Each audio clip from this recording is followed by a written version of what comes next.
감사합니다. 어느덧 5월달 마지막에 가는 이 밤에 여전히 우리에게 찬양할 수 있는 힘과 능력 주시고 또 하나님 말씀을 함께 나눌 수 있는 은혜를 허락하시니 감사합니다. 주께 가까이함이 복이라고 말씀하신 것처럼 주님께 더욱 가까이 나아가는 우리의 삶이 되도록 인도하여 주옵소서. 예수님의 이름으로 기도합니다. 아멘. 반갑습니다. 한 주간 동안 승리하셨죠? 오늘 25번째 바이블 아카데미 시간입니다. 먼저 하나님 말씀을 먼저 보지요. 사도행전 3장입니다. 사도행전 3장 1절부터 10절까지의 말씀을 우리 한 절씩 교독합니다. 사도행전 3장 1절부터 10절 한 절씩 교독하겠습니다. 1절입니다. 제9시 기도 시간에 베드로와 요한이 성전에 올라갈새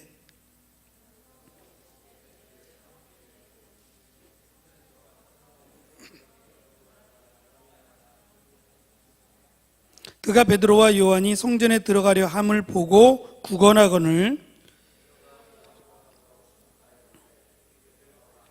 그가 그들에게서 무엇을 얻을까 하여 바라보거늘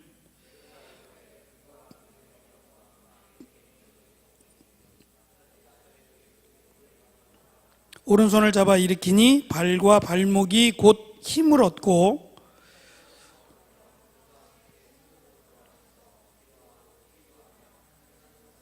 모든 백성이 그 걷는 것과 하나님을 찬송함을 보고 그가 본래 성전 미문에 앉아 구걸하던 사람인 줄 알고 그에게 일어난 일로 인하여 심히 놀랍게 여기며 놀라니라. 아멘. 성경 우리가 지금 읽었던 성경 말씀은 적어도 2000년 전에 기록한 겁니다. 우리는 사실 이때 살지 않았기 때문에 이때 무슨 일이 있었는지 성경을 통해서만 알 수가 있지만 당시 이 글을 쓰고 있는 누가라고도 하는데 누가는 이미 다 끝난 사건을 되짚어가면서 하나씩 되짚어가면서 정말 기록해야 될 것만 많은 것들이 있는데 그 가운데서 성령께서 인도하심을 따라 기록해야 되는 것들, 예를 들어서 지금 말하고자 하는 게 너무 많은데 그 가운데 택하여 지금 말하고자 하는 특별한 것들만 택하여 기록했다라고 했습니다. 그래서 우리가 성경에 대한 관심이 있으면 제일 먼저 생각해야 될 것은 그냥 믿음으로 읽는 것도 굉장히 중요합니다. 의심해서 읽으라는 게 아니라 믿음으로 읽는 것은 굉장히 중요한데 궁금함을 가져보는 거예요. 왜? 도대체 무슨 일이 있었던 거지? 제9시 몇 시를 얘기하는 거지? 조금만 더 관심을 가져보면 성경을 입체적으로 깨달아 알 수가 있어요. 더 가깝게. 제9시라는 것은 오후 3시를 얘기하는데 오후 3시에 지금 베드로와 요한이 성전에 갑니다. 매일같이. 왜 가느냐 하면 그 시간이 기도하던 시간이에요. 유대인들은 하루에 2번 아침 9시, 오후 3시 그리고 더 열심히 있는 사람들은 3번 3시간 간격이에요. 9시, 12시, 3시 이렇게 3번에 걸쳐서 기도를 합니다. 사도행전 뒤에 가면 16장인가요? 고넬료에 대한 내용이 나올 때에 고넬료는 백부장이라 그랬고 엘리트 로마인이라 그랬습니다. 그 엘리트였던 로마인 백부장이 지금 이 3시예요. 제9시 오후 3시에 어쩌면 군인으로서는 내일 일을 준비하고 오늘 일을 점검할 수 있는 가장 중요한 시간에 기도하러 간단 말입니다. 잠깐 눈 감고 하나님 이렇게 기도하는 게 아니라 적어도 1시간 이상은 기도해야 된단 말이죠. 그러면 같이 따라왔던 100명 로마인인데 이 100명들이 다 믿음을 갖고 있는 사람들이 아니에요. 그 중에는 믿음을 가진 사람들이 있었어요. 그래서 믿고 맡길 사람 2사람 군인을 택하여 밑에 수하들과 함께 베드로를 청하기 위해서 요바로 보냈다 그랬으니까 다 그런 건 아니지만 적어도 대다수의 군인들은 안 믿었어요. 로마는 황제를 숭배했고요. 로마는 제우스라고 하는, 그죠? 가장 신중의 으뜸이라고 하는 제우스를 섬겨왔고, 제우스뿐만이 아니라 로마에서 섬겼던 신들을 합하면 100개가 넘어요. 가는 곳마다 우상이 있었고, 이 우상과 관련된 이야기, 그리스 로마 신화죠. 말도 안 되는 이야기입니다. 정말 유치하고 정말 말도 안 되는 그런 이야기거리로 하루 종일 서로 이야기들을 나누며 살았던 그 시대입니다. 허탄한 말, 쓸데없는 말, 이 바로 여기에 해당되는 말들이에요. 전혀 의미가 없는 거예요. 전혀 도움도 안 되고, 신을 만든 것도 아니고 진짜 신도 아닌 거짓, 자기들이 만들어 놓은 그런 신들을 가지고 이야기거리를 만들어서 그걸 가지고 하루 종일 이야기하고 있는 모습들, 그런 생활 속에서 살았던 로마인들이에요. 그리고 그 로마인들도 100명도 마찬가지로 높은 자제, 높은 지위를 가진 그런 원로원들의 자제일 가능성이 많은데, 그들이 돌아가서 백부장, 군대 장관이었던 백부장 고넬료가 예루살렘으로 가서 로마 유대 왕을 보호하라고 시켰더니 그들이 섬기는 신을 믿더이다. 그리고 심지어는 십자가에 매달려 죽은 예수라고 하는 사람을 신으로 믿더이다. 그래서 3시만 되면 기도하더이다 라고 로마의 황제에게 고발이라도 하면 어쩌면 죽음을 각오해야 될 수도 있는 거예요. 그런데 백부장은, 고넬료는 죽든 말든, 그 얘기죠. 죽든 말든 유대인들이 기도하던 그 시간에 기도를 하고 있었고, 마침 베드로도 정오에 12시에요. 12시에 집 옥상에 있는 넓은 평지인데 거기에 올라가서 기도하고 있었어요. 그러니까 열심히 많은 사람들은 아침 9시, 12시, 3시 이렇게 3번 기도하고, 그렇지 않은 대다수의 유대인들은 9시 그리고 3시에 기도를 해요. 예루살렘 성전이 가까우면 예루살렘 성전에 가서 기도하면 되고, 예루살렘 성전이 멀면 갈 수 없잖아요. 갈 수 없으니까 예루살렘 성전을 바라보며 기도를 해요. 예루살렘 성전을 향해서, 우리도 옛날에 그런 일들이 있었죠. 부모가 계신 곳, 그 고향을 향해서 절하고 이런 장면 보셨지요. 예루살렘 성이 있는 그곳을 향해서 기도를 하는 겁니다.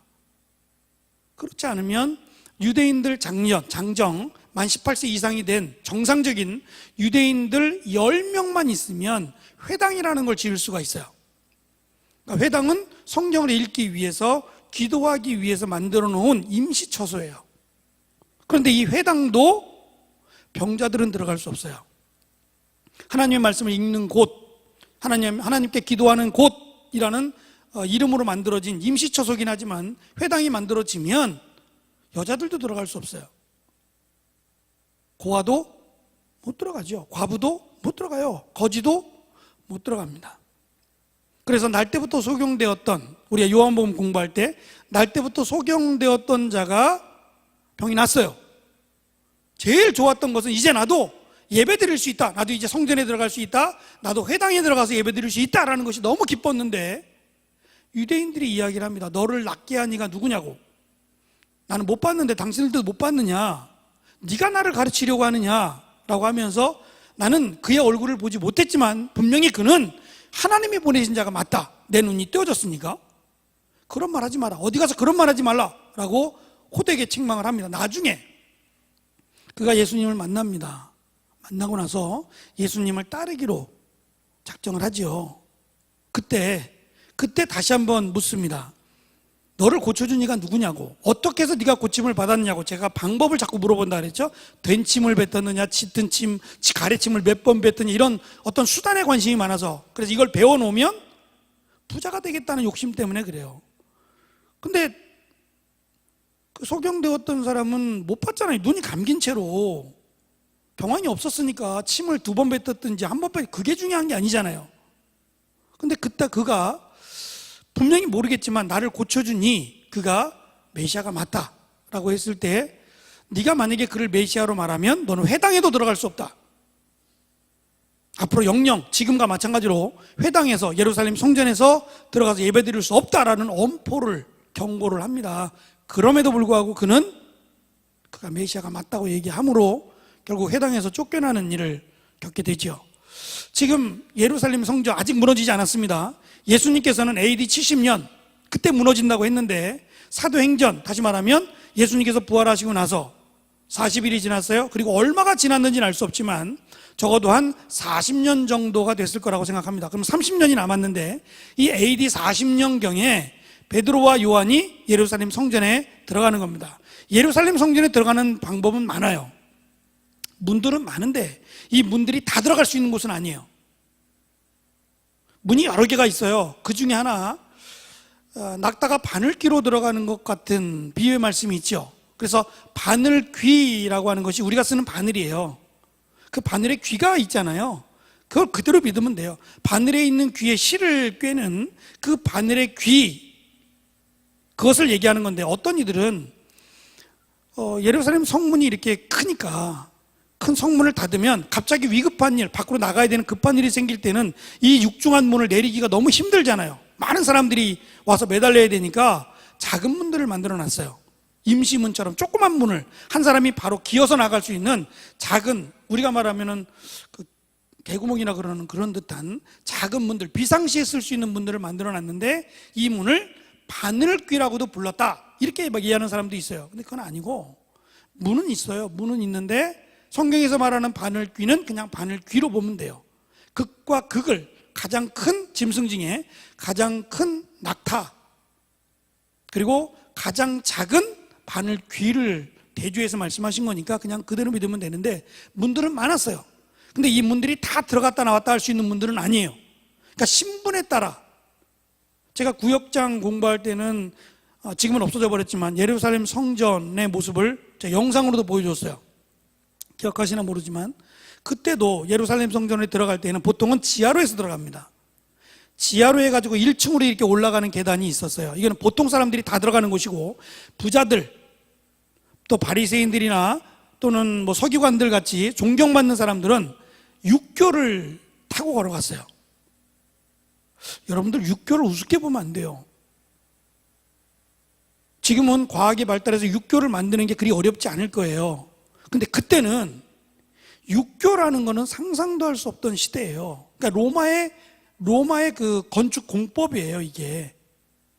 그러니까 이스라엘 백성들은 전혀 육교라는 거를 갖고 있지 않았는데, 계단이죠, 이렇게 계단을 만들어 놓은 건데 땅에서부터 계단을 만들어서 아치형으로 계단을 만들어서 2층으로 바로 들어갈 수 있도록 만든 거예요. 이 계단은 마치 하늘을 올라가는 것 같은 느낌을 갖기 때문에 일반인들은 이 육교를 이용할 수 없어요.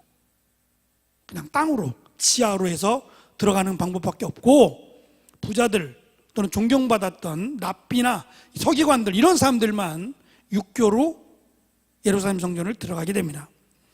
지금 베드로와 요한이 뭐하러 성전을 가냐? 뭐하러 가요? 기도 시간이니까 기도하러 가죠.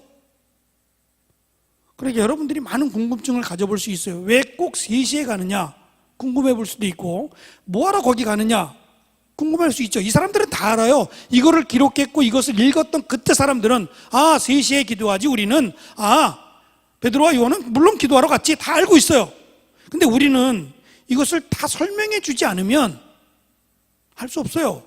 그러니까 성경이 어렵다고 하는 이유는 우리가 그때 안 살아서 그래요.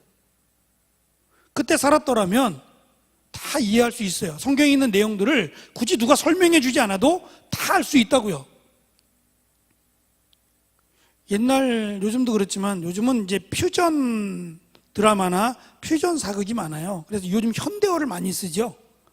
하여튼 재미가 없더라고요. 사극은 사극다워야 되는데 막 사극이 막 현대판 사극도 나오고 막 퓨전 사극도 나오고 막 이러니까 조금 저는 그게 어떠한 흥미를 주고자 하는지 모르겠지만 사극의 매력은 없는 것 같아요. 사극은 사극이어야 되고 그 시대의 모습을 보여줘야 되잖아요. 그러다 보면 그때의 언어를 써야 돼요. 그때 사용됐던 언어들을 써야 되는데 그 언어들을 우리가 들으면 잘 이해가 안 되기도 해요. 지금 쓰는 언어들이 아니잖아요.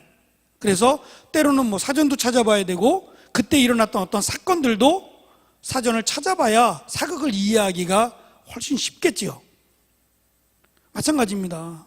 적어도 2000년 전 또는 4000년 전에 있었던 기록들이잖아요, 성경은. 근데 우리가 이것을 그냥 읽고서 다 이해한다는 것은 말도 되지 않아요. 어떤 분들은 제가 지난 시간에 직통계시를 얘기했죠. 어떤 분들은 성경을 읽지도 않고 올라가요. 읽지도 않고 올라가서 그냥 그 자리에서 하나님이 주시는 계시를 받고 말씀을 전한대요. 맞아요, 틀려요? 그런 거 없다 그랬어요. 직통계시 없다 분명히 말씀을 드렸어요. 그러면 준비해서 올라가야 돼요. 말씀을 연구하고 이 말씀이 무슨 말씀인지 철저하게 준비를 해서 그렇게 올라가야죠. 하나님이 그때그때마다 주시는 대로 그냥 내가 막 쏟아내겠다, 그런 데 가지 마세요. 절대 이상한 데니까 그런 데 찾아가시면 안 됩니다. 예루살렘 성전에 올라가는데 특별히 나면서부터 한 번도 걸어보지 못한 사람, 이 사람은 구걸을 해야만 먹고 살아요. 자, 여기서 질문 하나 던지죠. 이 사람은 한 번도 걸어보지 못했어요. 그래서 누군가가 이 사람을 메고 왔어요. 메고 왔다는 얘기는 침상에 우리 뭐라고 하냐면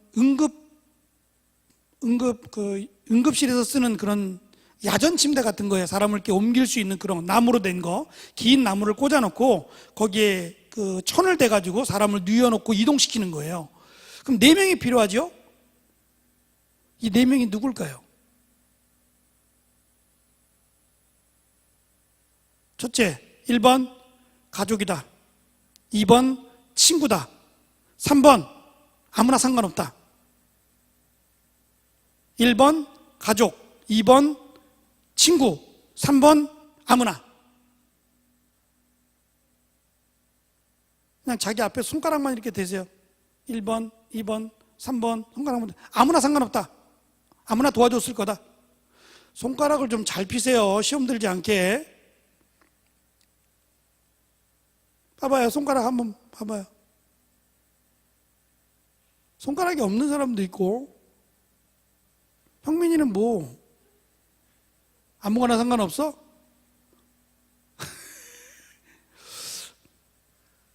어려운 질문이 아닌데 아리까리한 질문이죠. 3번은 무조건 아니고요. 3번은 무조건 아니에요. 왜 무조건 아니냐면 죄라고 하는 것은 옮긴다 그랬죠. 지금 날 때부터 소경된 자는 죄예요, 아니에요? 이 당시 사람들이 볼 때는 죄로 인한 거예요, 아닌 거예요? 죄로 인한 거예요. 날 때부터 소경되었던 자가 그랬잖아요. 누구의 죄입니까? 물어본 것처럼 날 때부터 한 번도 걷지 못한 이 사람은 누구의 죄, 이 사람의 죄든지 부모의 죄로 인해서 이렇게 태어났다라고 사람들은 믿은 거예요. 그러니까 죄인이에요. 이 죄인을 도우면 어떻게 돼요? 그 사람도 죄인이 돼요.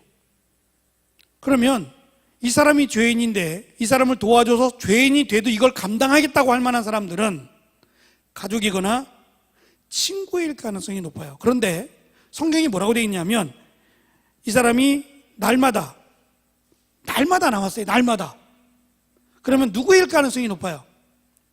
날마다 오후 3시에 여기를 나왔다 그러면 누구일 가능성이, 가족일 가능성이 많겠어요? 친구일 가능성이 많겠어요? 친구는 일 안 해? 친구는 뭐 먹고 살아? 오후 3시는 일할 수 있는 나이에, 일해야 되는 나이에요. 예? 6시까지 일을 하니까 오후 3시는 일을 해야 되는, 가장 열심히 일해야 되는 나이라니까요. 한두 번도 아니고 매일같이 이 사람을 도울 수 있는 사람이라면 가족일 가능성이 훨씬 높겠죠.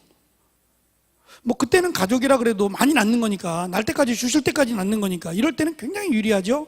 근데 이 가족들이 볼 때에도 가족이니까 이것을 감당하지, 가족들조차도 같은 형제다 보니까 다 죄인인 거예요.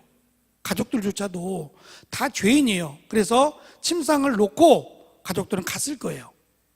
가서 일하고 다시 일이 끝나고 나면 이 사람을 다시 침상에 누워서 집으로 데려가기 위해서 갔어요. 또 하나 질문이에요. 이 사람은 지금 구걸을 해야 돼요. 구걸을 해야만 먹고 살아요. 일할 수 있는 형편이 안 되니까 구걸을 해야 돼요. 그러면 구걸하기에 가장 좋은 장소가 어디겠어요? 1번 시장, 2번 성전. 1번 시장, 2번 성전. 1번 아니면 2번 둘 중에 하나. 시작. 시장이죠.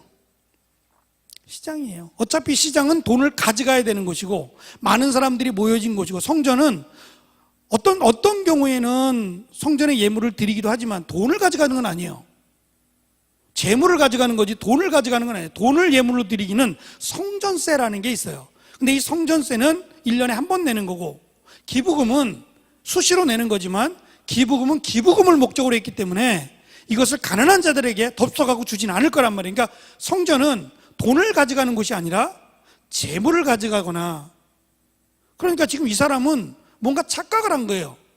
그것도 매일같이 왜 여기 와 있냐고. 정말 구걸하려면 한 푼이라도 벌려면 어디로 가야 돼요? 시장으로 가야죠. 시장으로 가면 오히려 더 돈을 쉽게 벌 수 있을 텐데 왜 이 사람은 돈을 쉽게 벌 생각은 하지 않고, 지금 베드로와 요한도 돈이 없잖아요.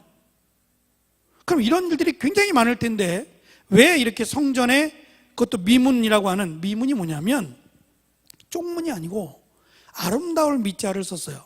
그러니까 뷰티풀 게이트예요. 이게 니카노르라고 하는 유대인인데, 애굽에서 태어난 유대인의 혼혈이죠.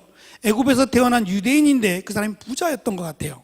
그 부자가 나는 유대인으로 애굽에 살지만 나도 하나님을 위해서 무언가 하고 싶다라고 하며 재산을 기증을 해요. 그 재산으로 고린도에 가면 가장 유명한 게 뭐였냐면 청동이었어요.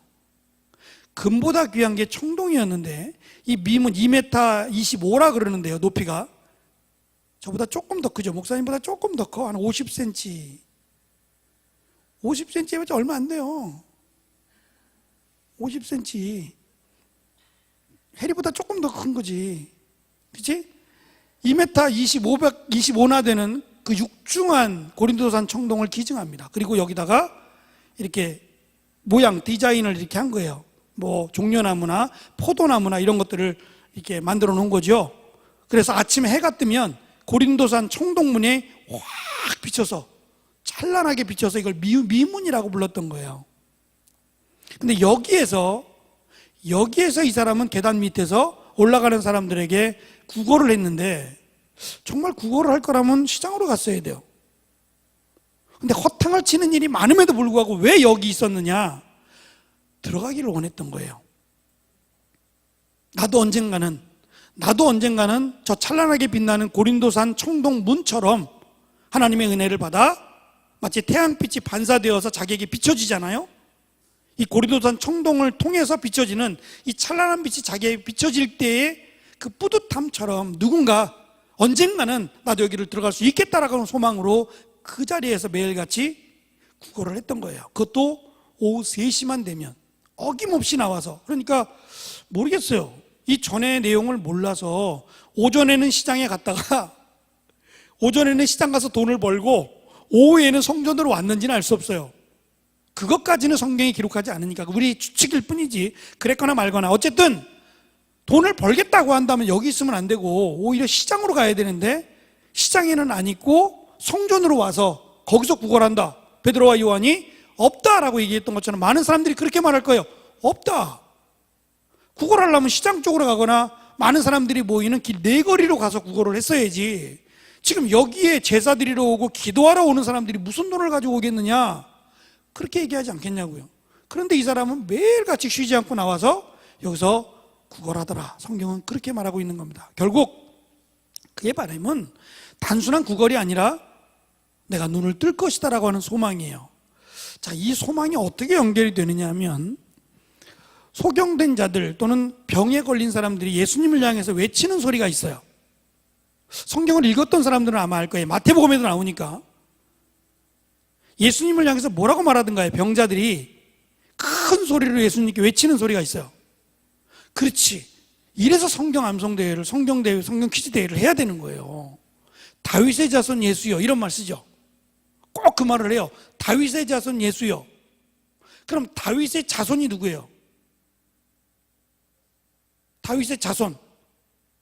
물론 예수님이 다윗의 자손이에요. 근데 다윗의 자손이라고 우리가 말했지만 다윗의 아들이라고 말해야 돼요. 실제로는 다윗의 아들이 누구예요? 솔로몬이에요. 솔로몬에 대한 예가 있어요. 솔로몬은 어찌됐든 굉장히 박식한 사람이에요. 다윗은 박식한 사람, 지혜로운 사람 이렇게 불려지진 않아요. 그런데 그의 아들 솔로몬은 하나님께서 어쨌든 은혜를 주셔서 그가 모든 면에 박식해요. 그 박식한 것들 가운데 성경이 나오는 얘기는 건축에 대한 이야기, 그리고 꽃이나 이런 사물들에 대한 이야기는 분명히 있어요. 그래서 많은 사람들이 솔로몬에게 천지에 이 땅에 이루어지는 여러 가지 법칙이 있잖아요. 파도가 치거나 그러면은 밀물이 들어온다든지 이런 자연 법칙에 대해서 솔로몬에게 물으러 왔어요. 전도서가 솔로몬이 쓰게 되는데요. 여러분 전도서를 한번 읽어보세요. 기가 막힌 내용들이 많아요. 헛되고 헛되니 모든 것이 헛되다 이것만 보지 말고 전도서에 보면 별이 어떻게 움직이는지가 써 있어요. 그러니까 많은 사람들이 별을 보고 점을 치고 별이 움직이니까 그러면 별이 이쪽에 왔을 때는 비가 올 거야. 별이 이렇게 흐리거나 그러면 이런 식으로 별에 나타난 현상을 보고 사람들이 앞으로 일어날 일들을 예언을 했고 점을 쳤단 말이죠. 이게 점성학이에요. 이게 가장 뛰어난 학문이었단 말이에요. 그때 당시에는 별을 보고 나라의 운명, 나의 운명을 점을 쳤던 이런 점성학이 가장 발달했던 시대였어요. 그런데 솔로몬이 뭐라 그러냐면 나도 그거 다 한다. 어떤 사람들은 밤을 새서 그걸 연구하고 밥도 안 먹어가면서 연구하는데 다 쓸데없다. 이걸 누가 만들었는지 아느냐? 이렇게 얘기해요. 너희들은 정말 중요한 걸 모른다. 누가 만들었는지를 알면 그 고민 안 할 거라는 거예요. 지구를 누가 만들었어요? 어쩌다 생겼어요? 태양을 누가 만들었어요? 그거를 사람들이 찾으려고 해요. 나사에서 우주선을 띄워가지고 거기에 누가 살고 있는지 달에 토끼가 살고 있는지 성경이 다 써 있어요. 안 산다고. 그리고 하나님이 만들었다고 돼 있어요. 그럼 지구도 하나님이 만들었고 사람도 하나님이 다 만드셨어요. 근데 거기에 굉장히 많은 자원을 또 여러 가지 인력을 투자해서 하여튼 그런 것들을 알아내려고 해요. 그냥 성경을 믿으면 되는데 없어요. 사람은 여기 살게 만들어 놓은 거예요. 딴 데 못 살아요. 아무리 찾아봐 지금 벌써 얼마나 찾아다녔는데 없어요. 여기밖에 없어요. 사람을 만들어 놓고 사람들이 살 수 있는 공간, 성경을 가만히 보세요. 해와 달과 별을 먼저 만들죠. 그리고 사람을 맨 나중에 만들어요. 그 이야기는 환경을 다 만들어 놓고 이 환경에 가장 적합하게끔 사람을 만든 거예요. 그러면 사람이 없으면 이게 필요할까요? 안 필요할까요? 필요 없어요. 필요 없는 거예요. 그래서 우리 아간의 범죄 때에도 아간이 범죄했을 때 그에 속한 모든 것, 실제 짐승까지도 다 없애버리는 거예요. 하나님은 짐승들에 관심 없어요. 왜 관심이 없어요? 이거 굉장히 중요한 얘기인데 하나님은 사람에게만 관심이 있어요. 짐승에게는 0.001도 관심 없어요. 해와 달과 별 관심 없어요. 왜 그럴까요? 가장 중요한 이유가 있어요. 예슬아, 왜 그런 것 같아? 그렇죠. 굉장히 중요한 얘기예요. 하나님의 형상은 사람에게만 있어요. 그러니까 하나님을 찾고 하나님을 알고 싶어 하는 마음은 사람밖에 없어요. 그러니까 사람이 중요한 거예요. 아시겠어요? 어느 누구에게도 하나님의 형상이 담겨 있단 말이에요. 그렇다고 구원받는 건 아니지만. 그러니까 짐승은 형상이 없어요. 영혼이 없어요. 엄격하게 말해서 소나 고양이나 개나 다 짐승이잖아요. 문화적 차이일 뿐이에요. 그죠? 문화적 차이일 뿐이지 그거를 자녀로 삼고 이러면 그건 죄예요. 아시겠어요? 자녀로 삼으면 안 돼. 이뻐하는 건 이해가 돼요. 이뻐하는 건 이해가 되지만 자녀로 삼는 건 아니에요.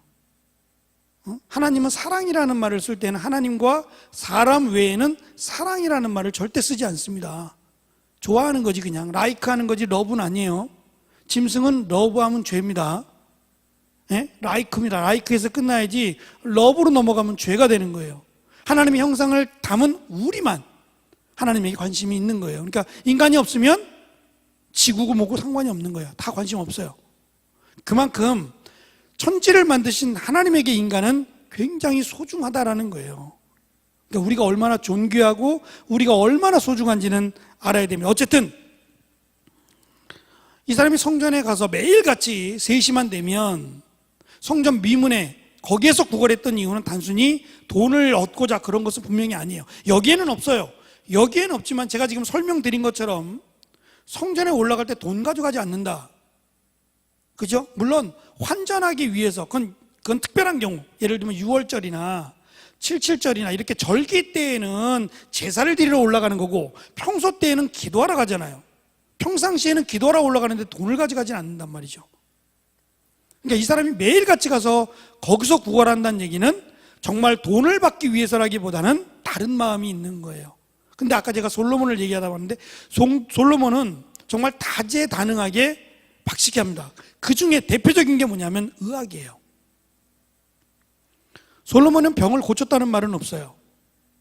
그런데 우리가 한 가지를 똑똑하면 2가지, 3가지는 똑똑할 가능성이 많잖아요. 그래서 유대인들에게 흘러오는 전통에 의하면 솔로몬은 병자를 고쳤다고 돼 있어요.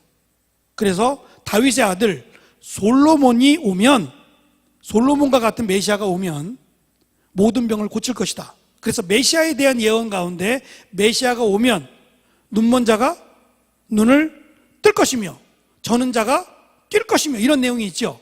그게 다윗의 자손과 관련이 되기 때문에 그래요. 그러니까 그 중에 대표적인 사람이 솔로몬인데 이 솔로몬은 굉장히 의학적으로도 뛰어났던 사람인 것 같아요. 그래서 다윗의 자손 가운데 솔로몬과 같은 메시아가 온다. 그가 오면 우리를 고친다는 거예요. 그래서 거기서 메시아를 기다렸던 거예요.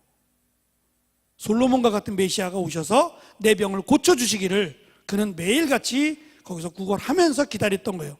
그거밖에 할 수 없으니까. 그런데 베드로와 요한이 올라가다가 그에게 이 사람이 여기 있지?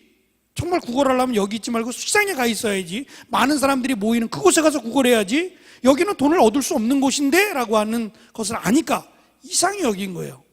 그래서 얘기하죠. 없다. 당연히 없죠. 여기 지금 기도하러 올라온 사람들이 돈을 철렁철렁 가져가겠어요? 당연히 없죠. 그런데 그가 여기서 매일같이 와서 구걸하는 모습을 보니 그가 여기 있는 이유를 아는 거예요. 그래서 말합니다. 나는 금과 은과 같은 것은 갖고 있지도 않고 없다. 또 그것을 준다 해도 너에게는 큰 의미가 없을 수도 있지만 나에게 한 가지가 있다. 이것이 네가 가장 바라고 소망하는 것과 관련이 있을 것이다 라고 말하면서 나사렛 예수 그리스도의 이름을 얘기합니다. 그리고 그 이름의 권세로 일어나 걸으라고 얘기합니다. 그러면 이 사람은 지금 다윗의 자손 솔로몬과 같은 메시아가 내 병을 고칠 것이라고 생각했는데 그가 누구라는 거예요? 솔로몬과 같은 메시아가 내 병을 고칠 것이다 라고 믿어서 기다렸는데 지금 베드로와 요한의 말을 빌려보면 그 솔로몬과 같은 메시아가 누구란 얘기예요? 예수라는 얘기예요. 이 사람이 예수를 몰랐을까요? 당연히 알았죠. 유대인으로 살아가면서 예수를 모르는 사람이 어디 있겠어요? 십자가에 달려 죽었는데 그것도 불과 얼마 전에. 예? 그리고 베드로와 요한도 예수님을 따라다니던 제자들 가운데 한 명이었는데 그걸 모르겠냔 말이에요. 그런데 그 이야기를 듣자마자 그 사람이 일어나게 됩니다. 마치 쇼를 하는 것처럼 언제 누워 있었냐 싶게 벌떡 일어나서 뛰기를 시작합니다. 지금 이 말씀을 왜 하느냐 하면 제가 오늘 방언에 대해서 얘기해야 되는데 이 이야기를 왜 하느냐 하면 지금 교회가 시작이 돼야 돼요. 이 다음 내용이 이제 교회가 시작되는 거예요. 교회가 시작이 돼야 되는데 왜 이것부터 얘기하느냐 이거예요. 이게 뭐가 그렇게 급하다고. 근데 교회를 세우는 것보다 급한 게 이거예요. 교회는 어떻게 세워져야 되느냐 하면 금과 은으로 세워지면 안 돼요. 이제 조금 뒤로 가면 무슨 얘기가 나오냐면 제가 아나니아 삽비라 얘기했죠. 들으려면 쭉 들어야 돼요. 왜냐하면 여기서 지금 아나니아 삽비라를 또 얘기하면 물론 새로울 수도 있겠죠. 예? 들어도 새롭고 그럴 수 있지만 그렇지 않은 사람도 분명히 있어요. 저는 스스로가 강의를 잘한다고 생각하기 때문에 그 이유가 뭐냐면 한 번 들으면 잘 안 잊어버려. 그래서 두 번 설교를 할 수가 없어요.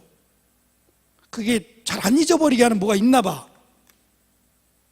아나니아 삽비라가 왜 죽었다 그랬어요? 기억나실 거예요. 왜 죽었어요?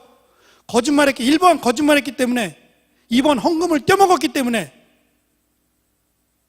3번 그게 뭐냐고요? 1번 아니지. 3번이 뭐예요? 돈으로 뭘 하려고 했어요? 이 돈으로 뭐를 사려고 했다 그랬죠? 그렇죠. 뭐 기억이 안 되니까 절 잊어버릴 수가 없지. 그죠? 평생 못 잊어버릴 거예요. 직분을 살려고 했던 거예요. 자기가 가진 것으로 직분을 사도 또는 뒤에 나타난 집사의 직분을 살려고 했던 거예요. 죽는 거죠. 이런 일들이 지금 교회를 시작하기 전에 이미 일어나고 있었어요. 그러면 지금 베드로와 요한을 통해서 초대교회를 시작하기 전에 가르쳐 주는 게 뭐예요? 교회는 뭐가 있어야 된다는 거예요. 물론 예수님께서 다 말씀하셨어요. 하나님께 진정으로 예배를 드리려면 신령과 진정으로 예배를 드려야 된다. 이게 성령이고 진리 대신 예수님을 상징하는 건데, 그때는 요한복음이고 이미 성령을 받기 전이었고 다 잊어버렸어요. 제자들은 깨닫지 못했어요. 지금 교회를 시작하면서 제일 중요한 게 뭐예요? 교회에서 제일 중요한 건, 어차피 성전은 없어질 거고 예루살렘 교회가 세워져야 되는데, 이 교회가 지금처럼 이렇게 규모가 있는 교회들이 아니에요. 그냥 집에서 모여서 시작된 교회란 말이에요. 그러다가 사람들이 너무 많아지니까 어쩔 수 없이 건물을 지은 거고요. 예루살렘 교회의 가장 중요한 게 뭐예요? 만약에 돈이라면 돈 있는 사람들을 다 직분 줬을 거 아니야. 많이 낸 사람들에게 먼저. 실제로 그랬단 말이에요. 유대인들은 제사장도 돈 주고 샀어요. 제사장, 서기관, 랍비 이런 것들을 다 돈 주고 샀단 말이에요. 그래서 돈을 사랑하는 자들이라고 예수님께서 책망하셨던 것처럼 돈 주고 매매가 가능했어요. 원래는 제사장들은 레위 지파 사람들만 혈통적으로 이어받게 되어 있는데 이걸 바꿔버렸어요. 헤롯이 자기 사람들, 내 말을 듣는 사람들을 제사장으로 세워버렸어요. 대제사장도 마찬가지고 서기관들도 마찬가지예요. 그러니까 정상적으로 구약에 있었던 그런 그 경건한 유대인들이라는 것은 이미 사라진 지 오래였어요. 이게 자연스럽게 교회로 이어받게 된단 말이에요. 그러면 교회는 돈 있는 사람들이 힘을 쓰게 돼 있는 거예요. 돈을 많이 낸 사람들이 직분을 갖게 돼 있고, 돈을 많이 낸 사람들이 내 마음대로 이거 하자 저거 하자 그렇게 말할 수밖에 없는 상황이에요. 그래서 교회가 시작되기 전에 지금 이 사건을 통해서 교회 돈 없어도 된다 이거예요. 금과 은 아무것도 필요 없어. 이 사람이 낳는 것은 나사렛 예수 그리스도의 이름으로 낳은 것처럼 교회에 가장 필요한 것은 이 이름의 권세만 있으면 돼요. 예수 그리스도의 이름으로 모인 것이 교회여야 돼요. 이해하시겠어요? 거기에 하나님의 은혜가, 거기에 하나님의 역사가 있는 거예요. 병이 났든 어떠한 일이 생기든 간에 건물이 중요한 게 아니라 나사렛 예수 그리스도의 이름으로 모여야 된다는 거예요. 그게 교회의 시작입니다. 그래서 예루살렘 교회가 시작되기 전에, 그 전에 나사렛 예수 그리스도의 이름으로 일어나라, 예수 그리스도의 이름의 권세를 얘기했던 것은, 교회라고 할 때 가장 중요한 것은 예수 그리스도의 이름의 권세이기 때문에 그래요. 이게 구원이고 이게 능력이고 이것이 전부예요. 제가 늘 말씀드리지만 하나님께서 우리에게 주신 가장 큰 선물이 뭐라 그랬어요? 하나님이 인간, 우리에게 주신 가장 큰 선물은 자기를 준 거예요. 하나님 당신을 우리에게 준 거예요. 우리의 죄를 대신하여 당신이 죽으시고 그를 믿는 자에게 구원을 주신 것, 이것이 하나님이 우리에게 주신 선물입니다. 선물이라는 얘기는 대가를 지불하고 주는 게 아니에요. 값없이 주는 겁니다. 내가 이만큼 했으니까 거기에 합당한 것을 주셨다, 그렇게 말하지 않는 거예요. 무조건적인 선물이에요. 그래서 누구든지 자랑할 수 없다. 내가 구원받은 것, 내가 하나님의 자녀가 된 것은 누구도 자랑할 수 없다. 정말 하나님의 은혜로 받았으니까. 그래서 거저 받았으니 내가 이 구원의 은혜를 거저 줄 마음으로 우리는 복음을 전하는 거예요. 그러면 반대로 내가 복음을 전했어요. 한 사람, 두 사람, 세 사람, 네 사람 전도를 많이 했어요. 그럼 어떻게 될까요? 이 전도 강의하는 데 가면 이렇게 말도 안 되는 걸 가르쳐요. 전도를 100명 이상 하면 뭐 호텔 가서 한대나? 천국 가면 호텔급이 있대요. 호텔급. 그리고 어떤 분들은 짜장면 배달 갔다고 얘기하죠. 듣도 보지 못한 저 천국 가면 중국집 있어요? 아싸, 난 탕수육 해야지. 이런 말도 안 되는 코미디 같은 이야기들이 어디서 나오는 얘기예요? 천국 가면 배 안 고파요. 천국에 가면, 우리가 천국에 이미 갈 때에는, 우리가 이 땅을 떠날 때에는 죄라는 게 없어져요. 한번 기대해 보세요. 죄가 없어지면 어떻게 되나? 일단 죄가 없어지면 뭐가 사라지냐면 미움, 시기, 질투 이런 게 다 없어져요. 사촌이 땅을 사면 어떻게 해요? 배가 아파요. 근데 이게 사실은 좋은 말이래요. 좋은 말. 우리는 진짜 막 배가 아플 것처럼 이렇게 생각하잖아요. 그게 아니었대요. 사촌이 땅을 사면 내가 배가 아파서 어디를 가요, 그럼? 배가 아파서 어디를 간다? 화장실을 가서, 화장실에 가면 나오는 게 있죠? 그걸 가지고 사촌의 땅에게 준다는 거예요. 얼른 내가 배가 아파서 사촌의 땅에게 걸음을 줘야지, 이런 뜻이었대요. 굉장히 좋은 거죠. 우리 문화가 그래요. 굉장히 좋은 문화예요. 근데 이것을 반대로 쓰고 있잖아요, 지금. 사촌이 땅, 배 아파, 어떻게 땅을 샀을까? 나쁜 의도로 지금 속담을 사용하는 거예요. 사실은 좋은 말이었대요.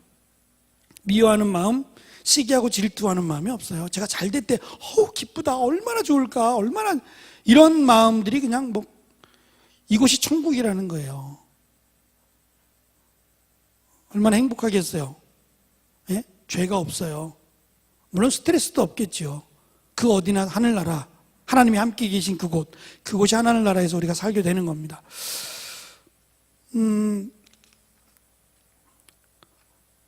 방언에 대해서 조금만 하고 다음 주 이어서 더 말씀을 드릴게요. 방언은 많은 얘기가 있어요. 특히 이제 고린도 전서에도 방언에 대한 내용이 나오고요. 사도행전에도 방언에 대한 얘기가 있어요. 두 곳에 이제 집중적으로 나오게 되는데요. 사도행전은 누가라고 하는 예수님의 제자가 사도행전을 기록을 했고, 고린도전서는 사도 바울이 기록을 해요. 그러니까 사도 바울이 기록한 내용과 목적과 지금 누가가 기록한 목적이 달라요. 무슨 말이냐면 이미 교회가 만들어졌어요. 고린도 지역의 교회라고 하는 것이 형성이 됐고 이 교회 안에 이미 성도들이 있어요. 근데 지금 누가복음상에서 방언은 아직 교회가 만들어지지 않은 상태에서 방언이 시작이 돼요. 베드로의 설교가 시작이 됐는데 베드로는 방언을 배운 적도 없고 방언을 하고자 하는 마음도 없었어요. 그냥 설교했어요. 많은 사람들이 모인 곳에서 설교를 했는데 지금 마이크도 없어요. 한두 사람 모인 것도 아니고 굉장히 많은 사람들이 모였고 여러 각지에서 사람들이 모였는데 옆에서 얘기하는 것처럼 들었어요. 이것도 참 기적이에요. 베드로가 목소리가 워낙 커서 그냥 말하면 잘 들린다든지 아니면 구조상 마치 그 음악당에 간 것처럼, 우리 교회는 좀 음악적 시설은 아니에요. 본당 자체가 소리를 막 벽에다 튀잖아요. 이렇게 만들어 놓은 게 어딨어. 벽을 뾰족뾰족하게 만들어 가지고 벽돌이 다 드러나가지고 드럼을 치면 여기서 저기서 다 들려요. 소리가 안 모아져요. 그러니까 우리 교회는 어떤 그 음악적인 의미에서는 좀 아니에요. 근데 음악을 주로 하는 데에서는 방음시설이나 이런 시설을 굉장히 신경 써서 많이 하죠. 그래서 조그맣게 가운데서만 이야기해도, 그냥 마이크 없이 이야기해도 저 끝에까지 들릴 만큼 그런 것을 염두에 두고 건설을 하겠지만 그때는 그런 게 아니었어요. 공간도 없었고 건물도 없었어요. 근데 베드로가 이야기를 하고 설교를 하는데 저 멀리 있는 사람들이 옆에서 듣는 것처럼 들었다 그랬고 자기들의 언어로 들었다 그랬어요. 그러니까 베드로가 더 이상한 거지. 누가 옆에서 통역해 주는 것도 아니고 자기가 혼자 설교하고 있는데 그 설교를 다 자기들의 말로 들었어요. 이것을 방언이라고 그래요. 그러니까 이게 반복되어졌느냐? 초대교회 때 그때만 반짝 나타나요. 그리고는 성경 어디에도 자기 말로 들었더라 이런 말은 없어요. 그러니까 제한적인 특별한 경우에 주셨던 하나님의 은혜였어요. 이것을 보통 이 방언은 사라졌다 그래요. 이 방언은 사라졌다. 지금도 어떤 분들은 나는 중국어 방언에 그러시는 분 있어요. 나는 영어 방언에 한 번도 배워본 적이 없는데 나는 지금도 뭐 독일 방언에 이런 분들도 있어요. 참 설명하기 어렵고 이해하기 어려워요. 믿지 못하겠다는 게 아니라 어쨌든 성경상에 나타난 것은 그때 잠시 그 외국어로 들렸던 방언이 있고요. 그 다음에 이제 뒤에 나타나는 사도행전 뒤쪽에 나타나는 방언이 한 번 더 있어요. 이 방언은 지금 우리가 하는 방언이에요. 이것이 고린도전서에도 나오는 똑같은 방언이에요. 고린도전서의 방언은 외국어가 아니라 보통 하늘의 언어라고 하는 방언이에요. 이 방언을 설명하자면 방언이라는 게 말하는 거죠. 말하는 건데 방언이라는 말도 은사로 들어가요. 은사 가운데 하나입니다. 많은 은사가 있는데 그 은사 가운데 하나가 방언이에요. 그럼 이것도 은사라는 말은 선물인데 하나님이 주시는 거예요. 내가 원했던 원하지 않던 주시고 또 너무 원해서 주시기도 하고 내가 원하지 않았어도 받기도 해요. 그래서 어떤 분들은 나 방언이라고 방언 달라고 하는데 방언을 주셨다 이렇게 말하는 분도 있어요. 그것도 맞는 얘기예요. 또 어떤 분들은 내가 하나님한테 막 방언 달라고 졸라서 받았다. 그것도 맞는 얘기예요. 문제는 방언이 우리가 하는 말들이 아니다 보니까 신빙성이 떨어져요. 저 사람은 분명히 방언이라 그러는데 진짜인지 가짜인지 모르겠잖아요. 그래서 필요한 것이 통역의 은사예요. 방언의 은사 다음에 나오는 게 통역의 은사예요. 그래서 통역의 은사를 받은 사람은 방언을 하는 사람들의 말을 통역해줘요. 근데 통역의 은사를 받은 사람이 무슨 말인지 모르겠다. 그러면 그 방언은 가짜인 거예요. 그러니까 왜 이게 필요했느냐? 그냥 안 하면 되지. 왜 이게 필요했느냐 하면 워낙 방언이 많았어요. 나 방언 받았다? 또는 난 2개 받았는데 나 2개 방언해, 나 3개 방언해 이런 사람들도 있어요. 여러분 주변에도 혹시 있는지 모르겠어. 나 방언 4개 한다 이런 사람도 있어요. 을랄라 방언, 알랄라 방언, 으라라 방언 뭐 하여튼 이 말도 안 되는 거를 써가면서 방언을 몇 개씩 한다는 사람도 있어요. 근데 지금 저도 마찬가지지만 성령의 능력을 제한할 수 없어요. 그렇잖아요. 하나님의 은혜인데 성령께서 하시는 역사를 제가 된다 안 된다 이렇게 어떻게 제한을 해요? 성경에는 방언은 하나밖에 없다? 이런 말씀 없단 말이에요. 그러니까 나 2개 받았다? 그래도 그걸 믿을 수밖에는 야, 말도 안 돼. 어떻게 방언이 2개야? 그렇게는 할 수 없는 거예요. 중요한 거는 이 방언이 하나님의 선물이라는 거고요. 또 한 가지는 선물이라고 하는 것은 하나님이 준 거잖아요. 하나님이 주신 거는 좋아야 된다. 나도 방언 받고 싶다. 저분이 방언하는 거 보니까 너무너무 받고 싶다. 이런 사모함이 들어야 돼요. 근데 어떤 방언을 들어보면 시끄러. 오히려 기도가 방해가 돼요. 막 소름이 끼치고 막 이래. 이러면 아닐 가능성이 높다. 왜냐하면 그리스도를 흉내내요. 누가? 사탄이요. 적그리스도라 그러죠. 그리스도를 흉내내요. 자기가 그리스도라고 말하는 거예요. 이만희가 그런 것처럼. 이만희가 내가 그리스도라며요. 내가 메시아라며요.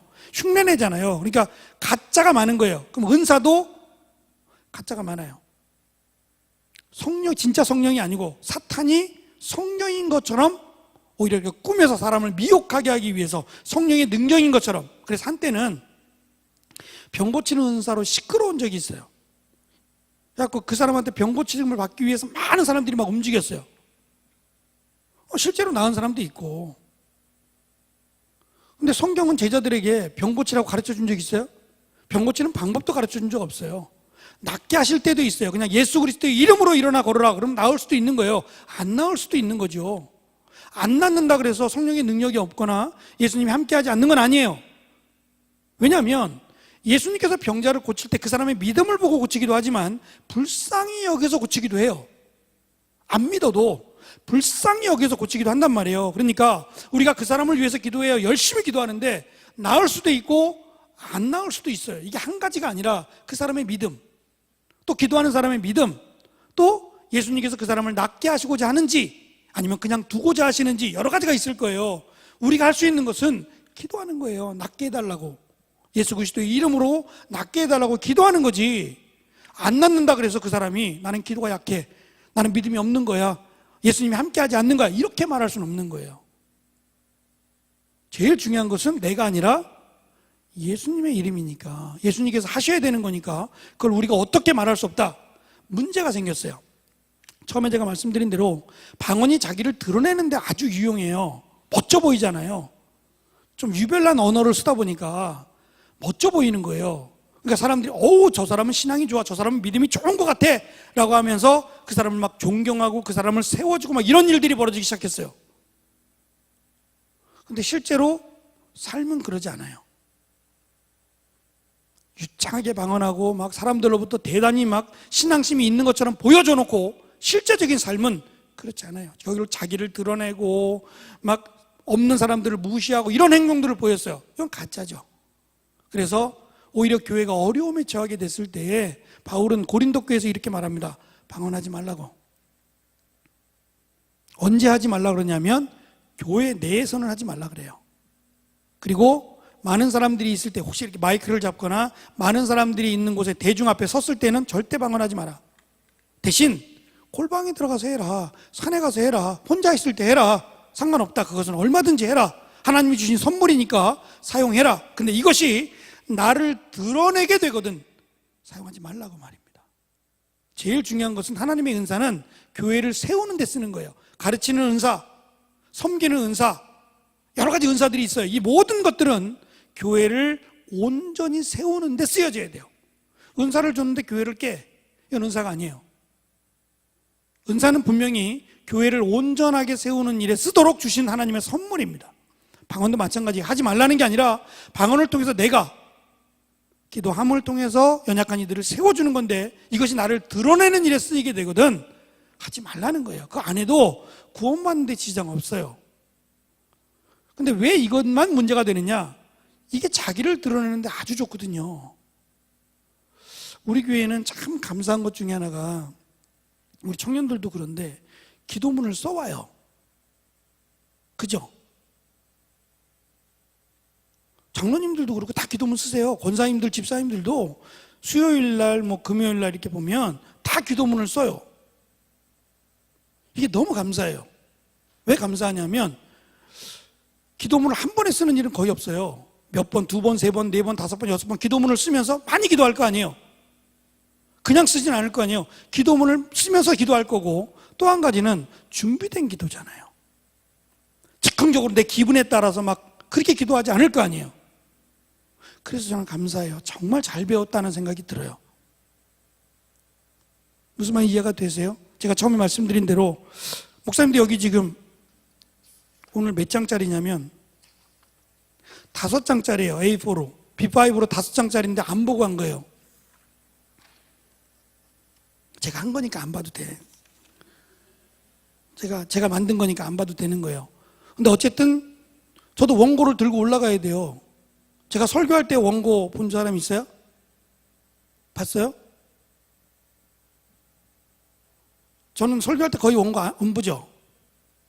원고 안 보는데 제가 14포인트로 이렇게 크게 써요. 14포인트로 빼곡하게 3장, 4장을 가지고 올라가요. 하나도 빠짐없이. 그래서 그거 갖고 안 돼가지고 막 표시도 하고 막 마킹도 하고 막 이래가지고 올라옵니다. 근데 어쨌든 이걸 한 번 보고 올라가는 게 아니라 3번, 4번 보고 올라가니까 외우려고 노력을 하는 거예요. 이거 언제 쳐다보고 있어요? 여러분 얼굴 봐야지 이쁜데. 이것만 보고 있으면 여러분들 얼굴 못 보잖아. 그러니까 가능하면 외우려고 노력을 해요. 다 외우면 더 좋겠지만 어쨌든 우리가 하나님 앞에 준비되어서 나온다는 것은 그 자체로도 아름답다. 정말 감사하게도 이렇게 화요 찬양 집회를 오늘 25번째 아니에요. 1년에 반을 왔어요. 정말 감사합니다. 여러분의 잔치인데요. 여러분의 잔치, 부족한 자를 사용하시고 우리 찬양팀을 만들어서 찬양팀 함께 찬양할 수 있는 우리 교회에 이런 게 있다. 화요 찬양 집회가 있다. 저는 너무 감사해요. 그리고 피곤한데 직장 끝나고 밥도 제대로 먹지 못하고 오는 여러분들을 사랑할 수밖에 없고 또 축복할 수밖에 없다라는 생각이 정말 간절히 듭니다. 우리 청년의 좋은 전통이 되었으면 좋겠어요. 100회, 200회, 300회. 그래서 우리 안에도 제이어스처럼 어디 가지 말고 보러 오는 우리 청년의 찬양팀이 만들어지고 같이 말씀을 나눌 수 있는 일주일에 2번, 3번 너무너무 행복하겠다라는 생각이 들어요. 제가 이것을 시작했던 이유를 말씀드렸을 거예요. 제 청년의 때에는 없었어요. 이런 게 없었어요. 그냥 우리끼리 몇 명 안 되는 청년들로 시작을 했고, 우리를 가르쳐주는 선생님들도 없었어요. 교육자를 달라고 그렇게 요청을 해왔었고, 그런 청년의 시대를 보냈기 때문에 여러분들과 함께 말씀을 나누는 것이 행복하고, 여러분들에게 가르쳐주는 것이 행복하고, 여러분들과 함께 찬양할 수 있음이 저는 너무너무 행복한 거예요. 그래서 여러분들 기도해 주셔서 우리의 찬양팀입니다. 어른들이 안 와도 괜찮아요. 우리 청년들을 위한, 여러분들의 미래를 위한 하나님께로 가까이 가게 하는 저는 축복의 시간이라고 그렇게 감히 말하고 싶습니다.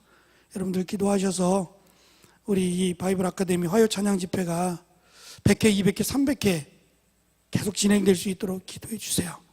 그래서 여러분뿐만 아니라 여러분들 후대, 이제 중고등부에서 올라오는 그 친구들이 좋은 신앙의 유산을 물려받을 수 있는 우리 청년들이 됐으면 좋겠습니다. 기도하겠습니다.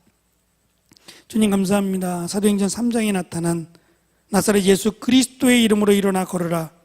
나사렛 예수 그리스도의 이름으로 교회는 시작해야 합니다. 물질이 아니라, 사람의 능력이나 재능에 의한 것이 아니라 오직 예수 그리스도의 이름으로 교회는 세워져야 합니다. 그래서 초대교회가 시작되기 전 나사렛 예수 그리스도의 이름으로 일어나 걷는 놀라운 역사를 우리에게 가르쳐 주십니다. 오늘 우리에게 허락하신 말씀들 잘 기억하고 교회가 해야 될 일, 우리가 해야 될 일, 하나님 말씀대로 바르게 세워져 가는 우리 모두가 될 수 있도록, 사랑하는 청년들이 될 수 있도록 은혜를 더하여 주옵소서. 한 주간도 하나님 축복하시고 힘내어 주의 말씀대로 살아가는 청년들 되게 하여 주옵소서. 감사하고 축복하오며 예수님의 이름으로 기도합니다. 아멘. 수고하셨습니다. 오늘 여기까지 하겠습니다.